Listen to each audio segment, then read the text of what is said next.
வணக்கம் நண்பா, என் பேர் மூர்த்தி. நான் நடிக்கிறதுக்கு ஆசைப்படுறேன். யாராச்சும் டேரக்டர் யாராச்சும் பார்த்தீங்கன்னா எனக்கு ஒரு சான்ஸ் கொடுங்க. நான் சின்ன வயசுலேருந்து நடிப்பே நடிப்பேன்.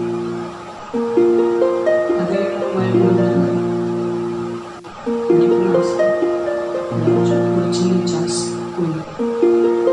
அதுவும் இல்லாமல் நான் நிறைய வீடியோலாம் போடுறேன். யாரும் லைக் பண்ண மாட்டீங்க. சில பேர் லைக் பண்ணுறீங்க. நல்லா லைக் பண்ணுங்க, ஷேர் பண்ணுங்க, மற்றவங்களுக்கு இந்த வீடியோ அனுப்பிச்சுடுங்க. அப்புறம் நான் ஒரு ஆள் தான் வீடியோ எடுத்து நானே நடித்து நானே போடுறேன். எனக்கு ஒரு நடிப்பு வேணும். அதை நான் வெளி உலகத்துக்கு காட்டணும்னு ஆசைப்படுறேன். அது எப்படி கொண்டு வரணும் அப்படின்னு நீங்கள் ஏதாச்சும் ஒரு டேரக்டர் எனக்கு ஒரு சின்ன சான்ஸ் கொடுத்தீங்கன்னா ரொம்ப உதவியாக இருக்கும்.